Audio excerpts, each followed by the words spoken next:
Hi, welcome and thanks for joining us today. We're here to talk about the 6 most popular scaling frameworks so that you can make the best decisions regarding your company's scaling strategy.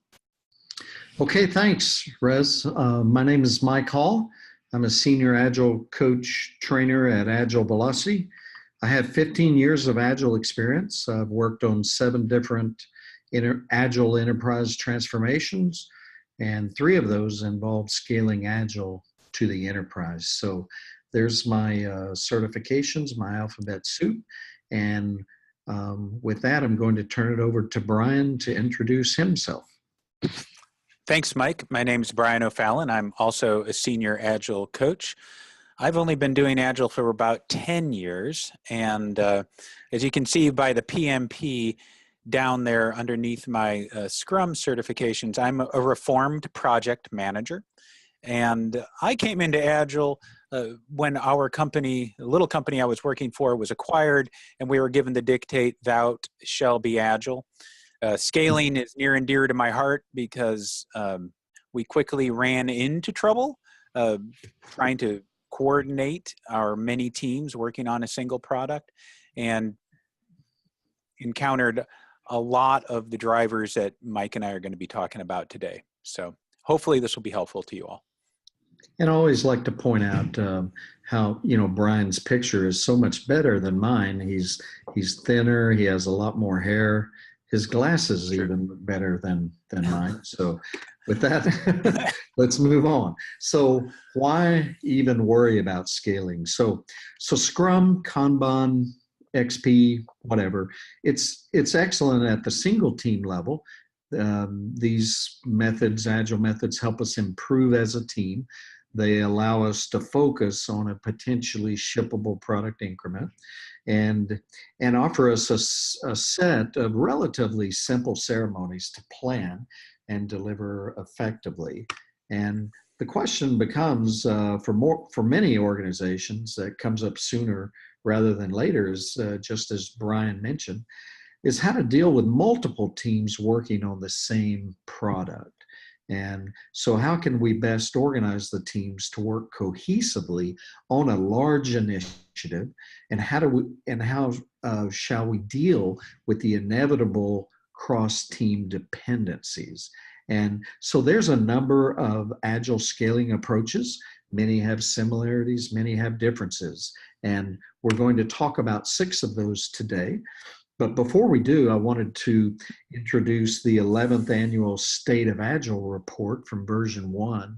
They actually took a survey about scaled Agile frameworks and listed these. You'll notice that SAFe is now the most popular Agile scaling framework. But I would caution you about this list because there are some items on this list that are not really frameworks per se. For example, Scrum of Scrums, that's basically a ceremony or an event that's very typical of any scaling situation, but it's not really an entire framework in and of itself. So this survey has interjected in kind of a little bit of a confusion, frameworks with events and, for example, Agile portfolio management. That may address the portfolio aspects of a scaling situation, but little else. And then lean management, that's a huge movement and deserving of its own webinar. So today we're going to cover SAFe, which is the most popular, LESS, you'll see that down the list a bit, DAD, Disciplined Agile Delivery, which actually is known now as Disciplined Agile, and Nexus. And then there's 2 others that don't even show up on this list, which are Scrum at Scale and Enterprise Scrum. So here's our agenda for the day. You'll see those 6 Agile scaling frameworks that I just mentioned right off the bat. And we'll close today with a couple of thoughts on commonality and customization. And then we'll open it up and try our best to answer any questions that you might have.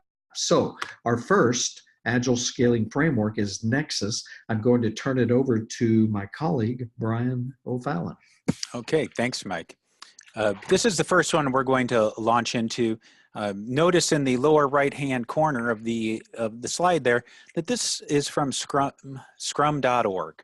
And for all of you who are familiar with the Scrum Guide, the Nexus Guide is written in a similar way by Ken Schwaber and friends. It really is going to be very similar for the folks who are familiar with Scrum. This is an exoskeleton, they call it, that sits on top of Scrum and helps multiple Scrum teams that are all working on the same product. So in the Nexus Guide, you'll find the roles and events and the artifacts and techniques, and it's going to feel very familiar to folks. And in that way, it's a logical extension, and it's an easy next step. Mike, do you want to hit the next slide there? So I want to hit some highlights here. Oh, just before we leave, or unless you already hit it, Mike. Sorry. That the previous slide, that was for Nexus, the core framework that is really set up for 3 to 9 teams. If you look at the center wheel there, that's emphasizing that it's for a group of teams. Scaling doesn't really kick in until you have at least 3 teams, according to this line of thinking. But they feel like this approach only takes us up to about 9 teams. And you'll see that the ceremonies that are highlighted here and the artifacts are really at that next layer up. How are we going to handle the larger group planning and work disaggregation and then reintegration? So if we go to the next slide, hey Brian, this is, yeah, hey Brian, go ahead. Sorry to interrupt here, but there's this new role called Nexus Integration Team. Can you speak to that a little bit before we move on? Absolutely. Sorry, took a drink of water there. So the Nexus Integration Team is the group that is going to be handling the group-wide coordination and then reintegration. This Nexus Integration Team is going to have the single product owner, and I guess this is a good place to mention that in Nexus we have a single product owner for all of the teams that are working on this product. I guess that's one way of ensuring that you have a common vision and alignment. We have a single backlog that you see off to the far left. And then in our sprint planning, we're going to be taking that backlog and distributing across multiple teams. And then the Nexus Integration Team, same thing, a single product owner, a Scrum Master, and technical representation is going to work to parse that out across the multiple teams. And actually, it's that same team that at the other end of the equation is responsible for making sure that it all integrates properly at the other end. Cool. All right. Nexus Plus is the attempt to take that same line of thinking and expand it beyond 9 teams. And this is a lot less well defined than Nexus, regular Nexus. Mike, I don't know if you want to comment on that, but the Nexus Plus, I feel, is more of a thought and a notion than it is really a defined framework I could recommend a large group to just pick up and try and implement. Yeah, I think the big thing here is that there's a concept of a main product backlog driving the different Nexus product backlogs, and then kind of a chief product owner owning the main product backlog and working with the Nexus product owners. And in that ways, I think it's pretty similar to SAFe, that we have multiple layers and integration points as we scale up. But at this point, I don't believe Nexus Plus is refined enough that I could really just recommend it to someone to take on as their approach for a large enterprise scaling. So just on Nexus, it's a very logical, comfortable extension for people that are already doing Scrum well. You're going to find that the processes, that the roles are very familiar and comfortable feeling. I really like the way they do this nested planning, that we plan as a large group and get a Nexus goal for our sprint, and then we integrate at the end, and then we do the group retrospective as well as individual team retrospectives to take that process of improving our overall value creation and flow seriously. The Nexus team also ensures consistency by having a common definition of done. That's going to be the same for all the teams. So you won't have awkward integration moments where people have brought their components or contributions to different levels of completeness. On the downside, because it's from scrum.org, it's not surprising that it's Scrum-centric. And if you use other methodologies, it isn't going to be a natural fit. It also, and a common one would be a Kanban team for shared services or something like that is not going to be as easily integrated. It doesn't give guidance for our larger portfolio. It's really set up for a single product and how to coordinate many teams working on a single product. As mentioned before, Nexus Plus at this point doesn't have an official guide. And one of the things that I think, Mike, we both commented on was, really, one product owner for all 9 teams? Yeah. I don't know about the product owners on the webinar today, but product owners I know oftentimes find it a stretch to keep their one team Right. properly fueled with good quality work. I have not seen this in action to know how well it goes with a single product owner. I see the upside for consistency. I wonder about the throughput. So with that single backlog and single PO for the whole group, that's an interesting element. And I also really like the idea that this group planning and integration and retrospective happens every sprint. So in that ways, it's pretty similar. I'm sorry, dissimilar from SAFE, that has the concept of a larger program increment to do those group activities. But I see a lot of value for that Nexus targeted area of 3 to 9 teams that do have a single product working off a single backlog. I can see that it really could help with our coordination and integration. So I like it. Mike, do you want to take the big elephant in the room, the 800-pound gorilla? SAFE? Sure. Okay, so the second scaling framework we're going to look at, and very briefly, is called SAFE. SAFE stands for Scaled Agile Framework. And what you're seeing right now is the simplest configuration of SAFE. And it might look a little bit daunting. This is a configuration, and you'll notice at the team level, the bottom level there, this is likely familiar to you. This is where Scrum, XP, and Kanban teams reside, and they work on their team backlogs with the classic roles of product owner, Scrum Master, and Dev team. The backlogs at the team level consist of stories, architectural enablers, and non-functional requirements. And notice that all teams working on the same program have a synchronized cadence. And this is a very important aspect to SAFE.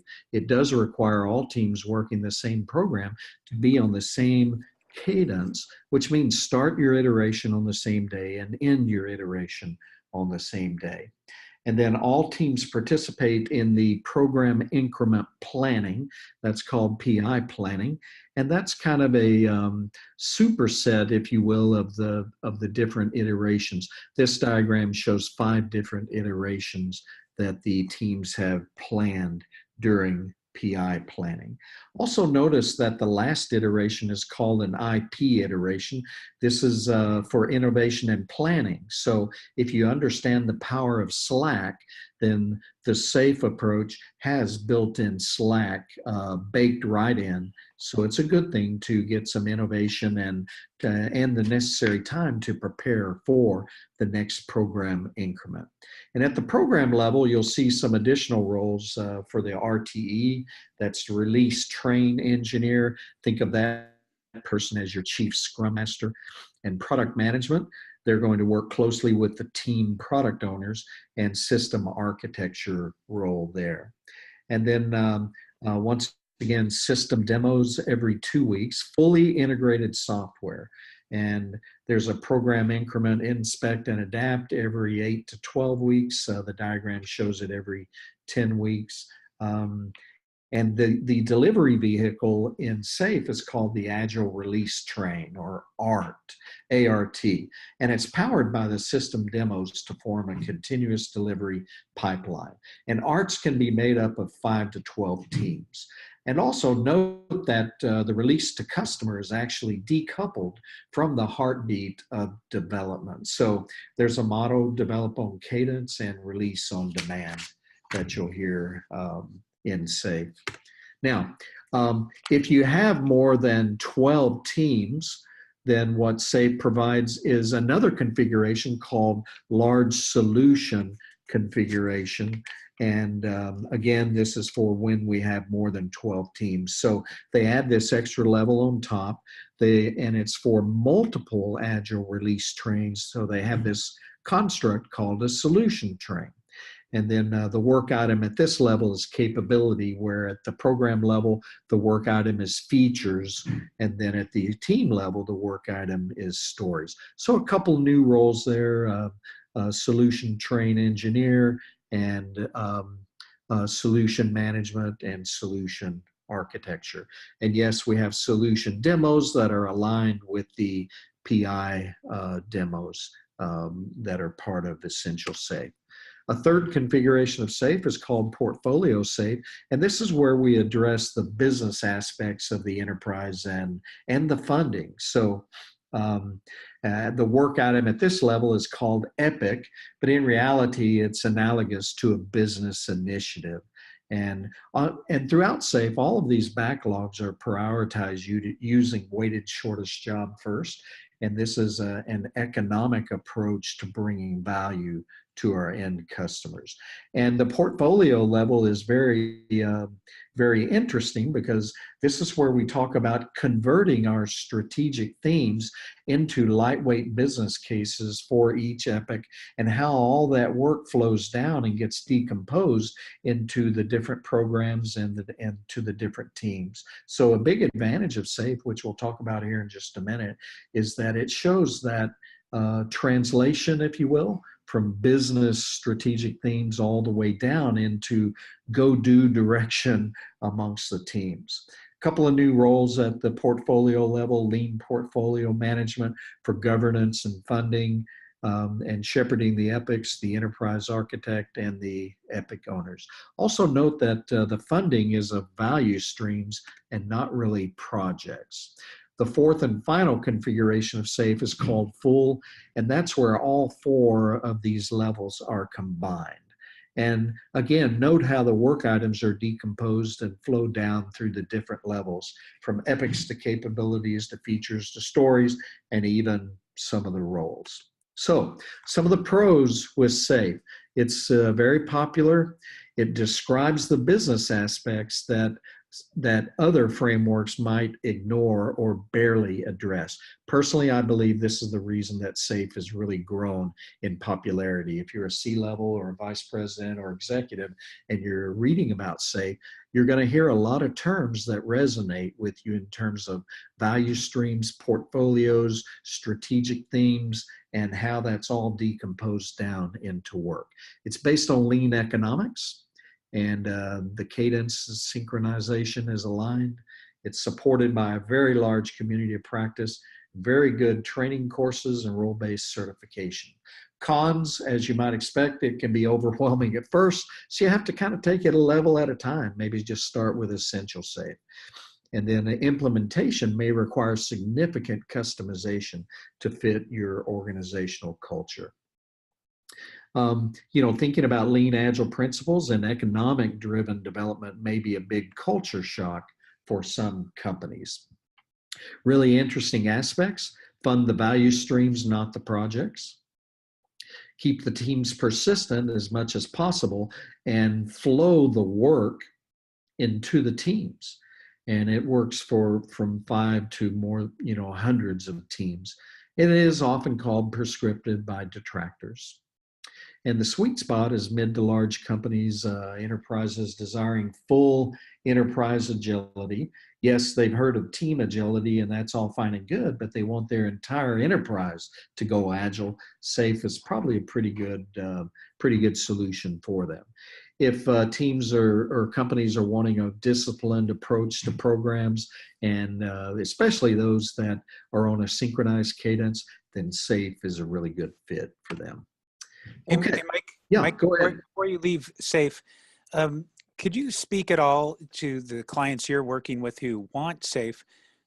They seem to be larger companies, but there also seems to be a sort of comfort level they have with SAFe. Could you speak to that? Why it's so appealing for large companies? Yeah, good point, Brian. I think it has to do with SAFe is very comprehensive and complete, and they like the aspect of it's documented well, it feels complete, and so when you're coming from a very disciplined, rigorous environment, when you want to go agile, this agile method that is somewhat rigorous and feels disciplined, it's a good match for them. And plus, addressing not only team agility, but program agility and all the way up to business agility and all of those business aspects makes it, frankly, quite a compelling solution to consider. And again, yes, it has its detractors and can be called prescriptive. However, there's really only one aspect of SAFe that is prescriptive, and it's their 9 lean agile principles. And frankly, those are taken from best practices from lean and best practices from agile. So they're not even anything new purported from SAFe. And everything else about SAFe, roles, levels to use, techniques and practices are customizable. So there's definitely flexibility in there, and it's not as rigid as some might think. I think sometimes detractors are confusing comprehensiveness with prescriptiveness, and so. But again, I'm obviously a big fan of SAFe. I have a number of certifications in that area, and I've seen it really help some companies. But the real key is how it's implemented. And you should always implement small, start small with just essential SAFe and tailor that to your culture. And then eventually get something going on the business side. That's your portfolio level, and then meet in the middle. Sounds good. Well, the part of what I'm noticing with Nexus and Less is that because it builds from the team level and goes up, some of the comprehensiveness of SAFe seems to appeal to a control level and work its way down. And I don't know if that's absolutely true, but some of its appeal seems to. I think you're right. I think there's a control aspect of it also, but you have to take the good with the bad and try to, through leadership training, kind of back off on that control aspect. And for the record, SAFe provides all of that type of training. So okay, yeah, all right. And Brian, turn it over to you for Less. Okay, happy to dig into Less with you all a little bit. If you recall, Nexus was put out there by Scrum.org. Less is sponsored and developed by the Agile Alliance. It's almost as if one group is going to have a scaling method, well, the other one had to have one as well. And interesting to me how similar Nexus and Less really are. So if you look at the picture in front of you describing it, you're going to have very similarly a single product backlog with a single product owner. And then you're going to have a multi-layered sprint planning where you're going to have the same understand the larger product goal, and then go to the team level and plan out the sprint for the individual teams. And that's those swim lanes that you see going from the planning slice on the left all the way to the end of the sprint on the right. So we're going to have Scrum Masters and feature teams, and the Scrum Masters are shared amongst teams, but there is not a integration team the way there was a Nexus integration team. Here we're going to handle our integration through more similar Scrum processes. There's going to be a Scrum of Scrum 3 times a week, and coordination amongst the teams in a very similar way that you would have in any Scrum environment, even if they hadn't adopted an official scaling methodology. Along the way, we'll do product backlog refinement, and we'll keep going all the way to the end, and we'll do a sprint review, a combined sprint review, and then team retrospectives, and an overall group retrospective as well. But the goal is similar to Nexus or any of these, is that we will have a potentially shippable product increment at the end of every sprint. And actually, I misspoke. With SAFe, we don't have that emphasis on a shippable increment every single sprint. The integration point is later on. Oh, unless I've misspoken, Mike. Yeah, actually, within SAFe, every 2 weeks there is an integration demo called System Demo. So it's definitely focused on that also. But I would say the biggest difference in looking at this diagram and the SAFe diagram is this diagram for LESS and the one for Nexus. It shows sprint planning for one sprint. It shows planning for one sprint. That's right. Yeah.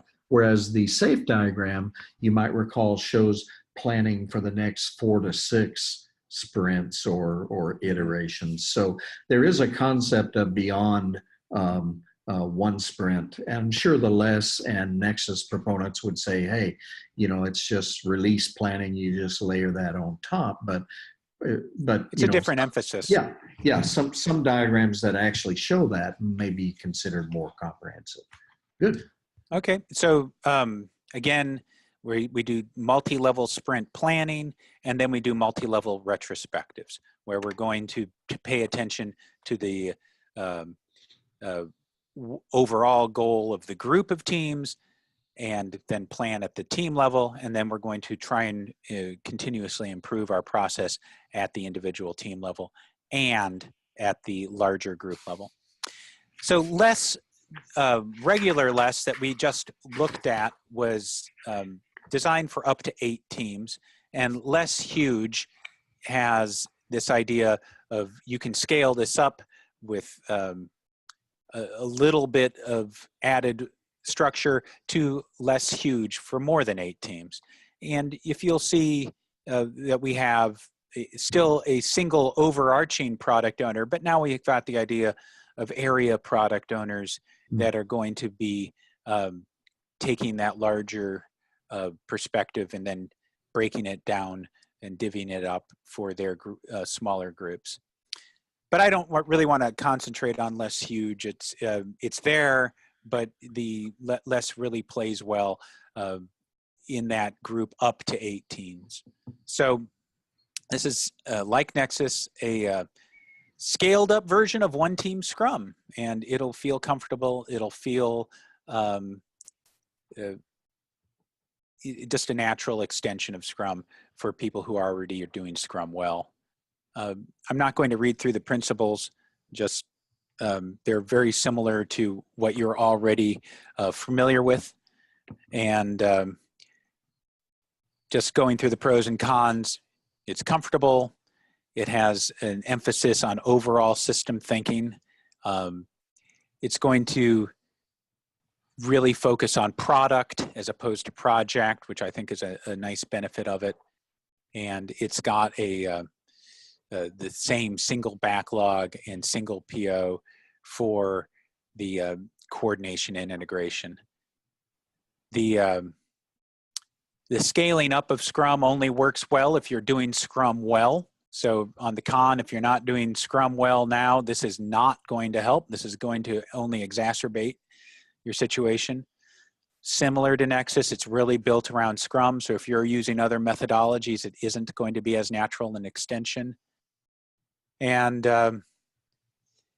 less and huge are a funny play on words there. I just want to point out one other difference than Nexus that's really worth pointing. That Nexus very explicitly had this integration team, and Less is not as explicit with that. It's counting on the interactions between Scrum Masters and the technical folks in a thrice weekly scrum of scrums to handle these integration issues and coordination issues, but there isn't as explicit a ceremony or integration point as there is with Nexus. Oh, I see I've talked ahead. So yes, similar to Nexus, works well with up to 8 teams, and there's their tipping point to less huge when you beyond 8 teams, or when one product owner really just can't handle 8 teams. Mike and I kind of grown with the thought of a single product owner handling even up to 8 or 9 teams. Right. Yeah, I don't think we need to say more about that. Like Nexus, it's great to start with if you're already doing Scrum well and now you need to coordinate. And it's a pretty comprehensive framework for up to those 8 teams. And a great way to start embracing more lean thinking and systems thinking. Yeah, and Brian, that's a big advantage I think Less has over maybe some of the other frameworks, is that it really emphasizes the thinking around the development aspect in terms of lean economics and systems thinking, and doing more with less, and queuing theory. And if you love lean economics, Less is a really good option. Okay. Okay, next is, so the next 3 I have, the first one is Enterprise Scrum. And this is, it's really an intersection of business generalization and scaled agility. And there's the purpose of it, about delivering the most business value in the shortest amount of time while balancing, obviously, people aspects. So it's offered by Mike Beadle. Mike is one of the original Agile Manifesto authors and was the co-author of the original book on Scrum, along with Ken Schwaber. Its focus is on company reinvention, and its process sounds very much like Scrum, but it introduces new generic phraseology for things. For example, it introduces a term called value list instead of product backlog. And it calls the sprints, it calls them improvement cycles. So it's a kind of a generalization. And the claim about it being the first fully explicit business agility framework, I'm not so sure about that, but it's an interesting claim. Honestly, others, namely SAFe, have been around since 2011. So, and as we now know, SAFe definitely addresses full business agility. Perhaps Enterprise Scrum was invented prior to that. They do offer certifications. And so from a pro's perspective, it is a natural extension of Scrum. It addresses the business agility aspect. It is very focused on value. And, you know, it uses generic terms to avoid confusion with other team-based terms. On the con side, I believe it has very small adoption. The information's a little bit hard to find. And it does have some confusing concepts. You know, you can read that 1-sentence description of what Enterprise Scrum is, and it's a little bit like brain salad surgery, trying to understand what's being meant by all of those words like abstraction and generalization and extension and parameterization. It sounds that like is a humdinger of a sentence. Yeah. And so if that's your starting point, okay, we're already in confusion land, and and I'm not meaning to blast Enterprise Scrum. It's got a pretty good following and is likely going to be successful. And Mike Beadle's a great agilist, but some fine tuning, I think, of the concepts could really help. One really interesting aspect of this I found was he describes the first wave of agility was product development by team. The second wave of agility is scaled agile product development. And then the third wave is business agility. And so obviously the third wave is where Enterprise Scrum hits its sweet spot with mid to large companies and those desiring full business agility. Hey, Mike, I just wanted to interject really quick. You can go to the next slide. Okay. Just to remind the folks listening to the webcast today that you can enter questions in. I was just taking a peek and see that we actually don't have any questions yet. Okay. And Mike and I are trying to get through the overview and leave some time aside for Q&A. But at this point, we don't have any. So if anything comes to your mind as you're going through this exercise with us, please enter it in to the box and we'll try and hit all those questions that are particular to you and your situation when we get to that.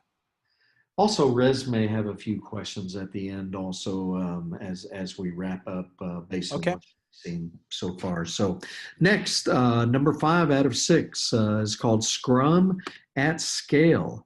And this is a modular framework for scaling Scrum. And this is from Jeff Sutherland's organization. Jeff Sutherland is one of the co-inventors of Scrum. So the little squares here represent the modules. And actually, some companies will start with strategic vision and kind of a top-down agile approach. Some will start with the team process and kind of bottom-up approach, and others will just start with, hey, we want to do some continuous improvement, and let's get going with that. So Scrum at Scale has this outer red loop.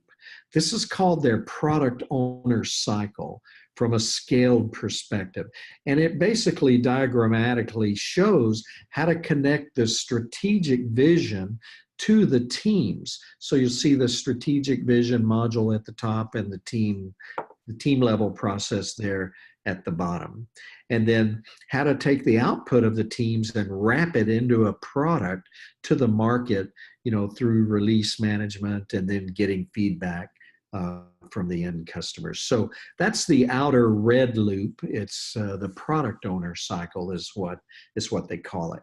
Now there's this inner loop. It's a gray loop. This is what they call the Scrum Master cycle from a scaled perspective. And it's all about continuous improvement and impediment removal and this cross-team configuration or cross-team coordination that you're going to have to deal with anytime you go to multiple teams. And then it feeds up, into the strategic vision and adjustments therein. And then off to the side is metrics and transparency. I guess they couldn't really easily fit that in anywhere, but they put it out to the side because it's really a more holistic modular concept that at each one of these modules, there are some metrics and definitely some honest transparency and visibility going on. So Scrum at Scale, it does have, your classic Scrum of Scrums for the Scrum Masters or team representatives to meet on an ongoing basis, and even scaled up to Scrum of Scrums. So it has this kind of fractal nature, if you will, where teams can collaborate and get organized by doing this Scrum of Scrums. And there's also what's called a meta Scrum. This is for content alignment and prioritization. So as you might expect, there's a chief product owner that's running this, and it involves the product owners amongst the teams and leadership, stakeholders, and ideally end customer, if at all possible. The purpose of the Meta Scrum is to align organizational priorities, and it's also held at regular intervals or even just on an ad hoc basis. So Scrum at Scale, some of the pros, it's simple. It's a reasonable extension of Scrum at the team level to involve multiple teams. It's also modular. Cons are that it doesn't really address most of the enterprise level functions and roles. It probably addresses the biggest ones. The arrows and colored circles on the main diagram can be a little bit confusing until you grok it. And then I didn't see any evidence that it talks at all about DevOps, and also not a lot of specifics. But to be fair, this is definitely by intent to remain non-prescriptive. Really interesting aspects of Scrum at Scale. It's a good description of how to go from a strategic vision down to a team level process. And you'll be reminded that that's something I really emphasized about SAFe. And it's similarly to Scrum, it's an improvement framework, and you can bring in your specific techniques and employ those. Over time, the modularity supports building a library of scaling patterns over time. I thought that was kind of interesting, but I personally have not seen any evidence of that being accomplished.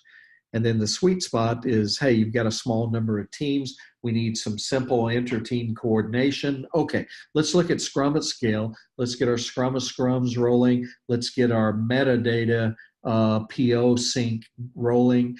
And let's make sure that our portfolio or our strategic themes are feeding down all the way into our teams, and that we've got release management set up. So Mike, that's kind of Scrum at Scale in a nutshell. Yeah, Brian. So Mike, is there a recommended number of teams? When they say small number of teams, is there a number? It's okay if there isn't. I'm just curious. I don't think that I came across a recommended number of teams. So, yeah, good point. And then if there is, what do you do if you go beyond that? Well, I guess Scrum of Scrums. So not much guidance beyond that. And again, it's by intent, simple and sweet. And the last scaled Agile framework is called Disciplined Agile Delivery. Now, I think the new name of it is called Disciplined Agile, and it's much more than Scrum. If you'll notice the big thick blue box on this diagram, this is your classic Scrum. They use more generic terms such as iteration and work items and things like that. But what's within the blue box is Scrum. So DAD came out of a desire to describe the software development lifecycle from end to end, and not just the development aspects of it. So on the left side, you're going to see things like the initial visioning, the building of roadmaps, and how the initial models and initial architecture feeds into and drives this work item backlog.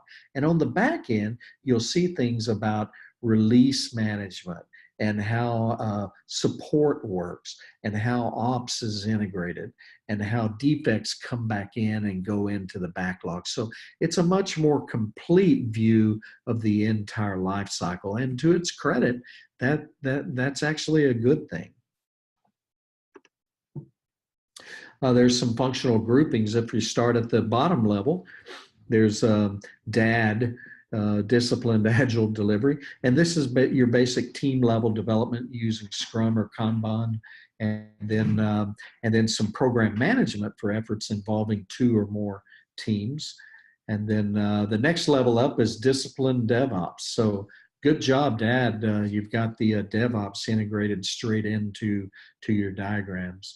And that's the integration of operations into development.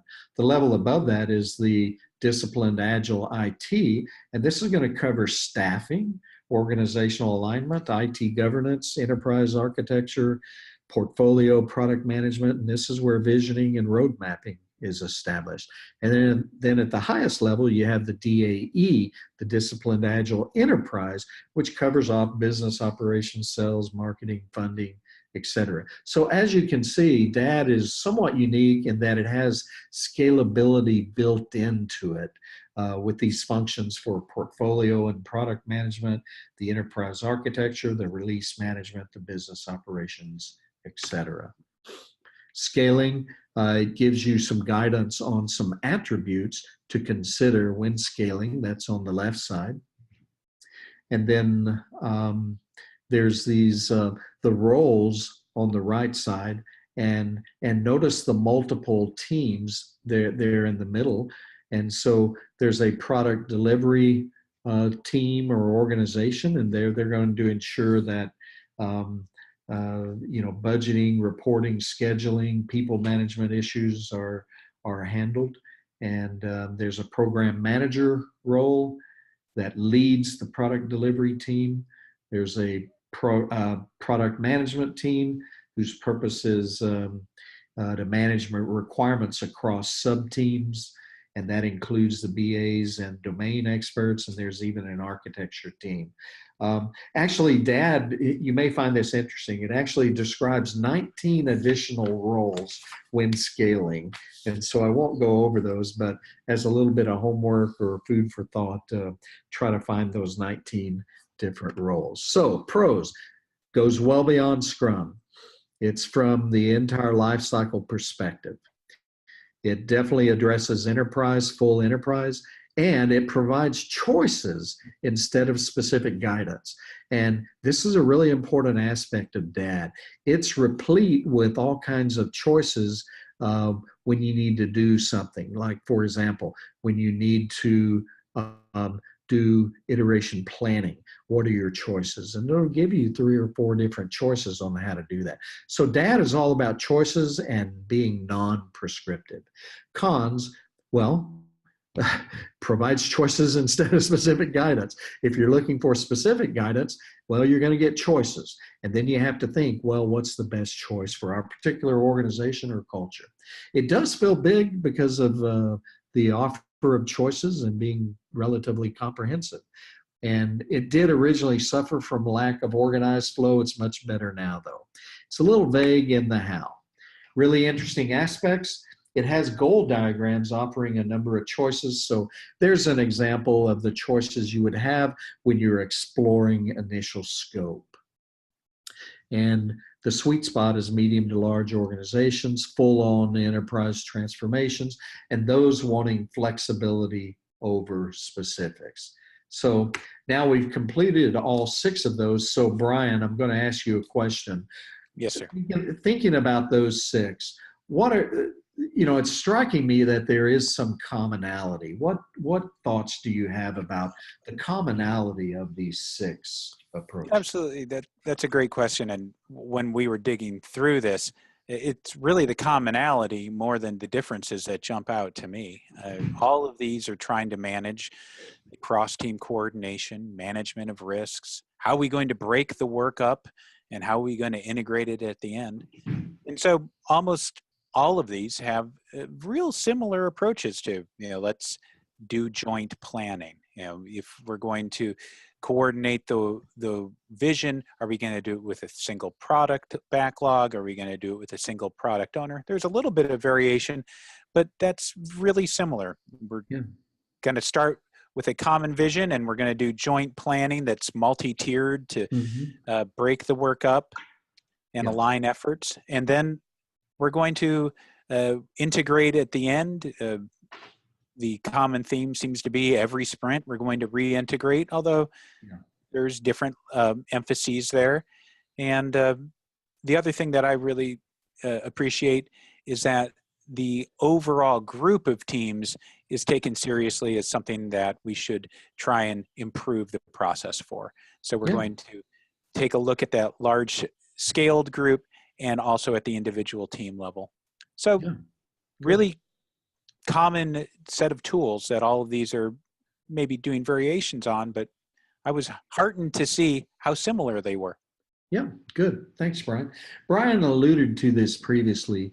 Don't scale crap. So don't scale mediocrity with the average Joes, let's get it going really well within a team and then scale from there. And I know, some folks are typing right now, why are you using a picture of the Dallas Cowboys circa 1995? Well, it's because we haven't won a Super Bowl since then. So, but they were really good back in the day. Okay, so a couple of thoughts on customization to wrap us up. Every situation is unique. As far as which framework is right for you, your situation will be unique. If you need a simple scale up to the program, then look at Nexus or Scrum at Scale or less. If you need more of a lean or economic mindset, look at less or safe. If you absolutely and want to go with a synchronized cadence, and I would definitely recommend it, then look at essential safe. If you need more discipline and predictability, then DAD and SAFE will provide that for you. If you need full enterprise business agility, three of those will work for you. So again, you'll have to customize it. And this is where an enterprise agile coach can really come in and assess the situation and kind of guide the team and pick and choose the best practices across all six of these that makes sense for you. And then a recent example that I was familiar with, we actually started with a light version of Essential Safe using synchronized cadence of teams, program level development, and big room planning. And then we took, at the team level, the Nexus Sprint Planning Part 1 and 2, and we used the sandwich retrospective approach from Nexus. And then we kept PO per team, which is a safe concept or original Scrum concept. And we inserted Scrum of Scrums and PO sync from Scrum at Scale. And then we focused on systems thinking and the whole product from less. So again, it's likely going to be an ecosystem built for your scaling, and you have these great frameworks to choose from.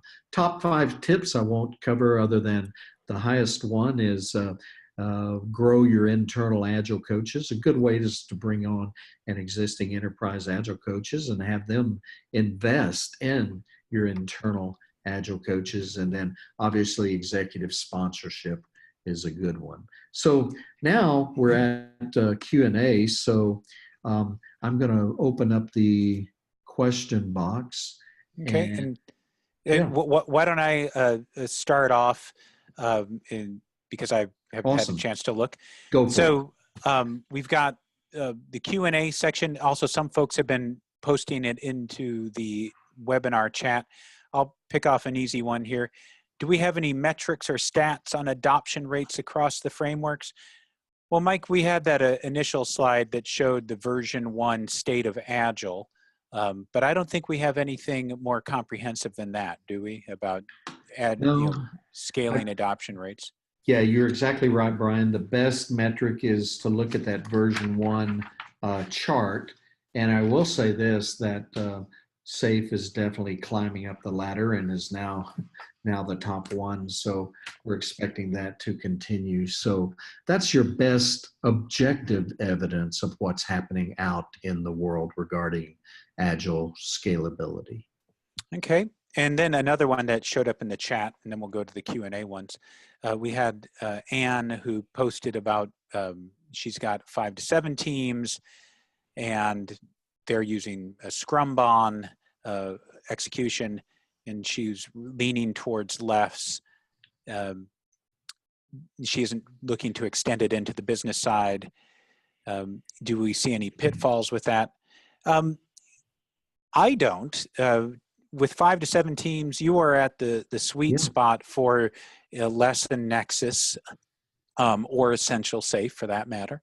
But if you're already doing Scrum, I would see no issues at all with choosing less or Nexus to take it up to the scaling. So no particular pitfalls. Just, Anne, I'd make sure that you really were doing Scrum well before you put this next layer on top of it. Right. And to that, I would also add, yes, definitely go for less because, it has that built-in thinking about systems thinking and lean economics and queuing theories and things like that, so that if at some point in the future you did want to add the business layer by going SAFE or DAD or something like that, then already the teams are thinking along the lines of lean economics. So that's a really good place to start for Ann. Okay. David, I'm now going to just go to the Q&A window. David, you asked what framework works best or is most adopted by highly regulated enterprises, financial services, healthcare. And when you say enterprises, David, that's my tip-off. I don't see there's just no doubt that SAFe is the most adopted at the large enterprise scale. And if you meant something more about the industry and less about the scale, enterprise scale, then we might be able to talk. But when you say regulated and enterprises, SAFe comes to mind. That's a logical good fit and provides the controls that regulated environments oftentimes emphasize. Yep. And I would definitely agree with that. SAFe is a good option there because it has the built-in constructs for all of the requirements traceability and, the vendor management and the things you're going to need in your highly regulated environment. It also has the built-in discipline that those agencies are going to require. DAD may also be another option there, but I would say look at Essential SAFe to start with. Okay. Just going through oldest to newest, we also had a question about also from David, which frameworks handle exceptions, last minute high priority that don't fit into the normal cycle. My only thought there, Mike, is that the Nexus and less that plan on a sprint by sprint basis might be an easier fit for that rather than SAFe that does a little longer term planning. But most of these frameworks, David, use the same sprint by sprint planning that is going to have the same flexibility you're familiar with Scrum to adapt to emergent requirements. Yeah. Okay. Brian, we're almost out of time. Oh, maybe my goodness. More, or how about this one? Beth says, any quick advice on how to tell if an organization is doing Scrum well? So the most important aspect, Beth, is that each team within the organization is becoming predictable. And by that, I mean every 2 or every 2, 3, or 4 weeks, whatever your iteration length is, they're actually delivering business value. And the teams are using WIP limits to manage flow through their pipeline, and they know their current velocity. So all of that adds up to a level of predictability, and that's how I would define doing Scrum well. And it's at that point you should scale up. Brian, any other thoughts there? No, I totally concur. If you are making sprint commitments and then meeting those commitments sprint after sprint, that is a great sign that you're doing it well. Right. Rez, I'm going to turn it back over to you and let you wrap us up today. Yeah, sounds good. Thank you so much, guys, for participating. I know that this webinar was a little bit more presentation heavy, but I hope that we provided you with a lot of great information to bring back to your team. Talk to you guys later. Bye now. Okay, thanks a lot. Bye-bye. Goodbye.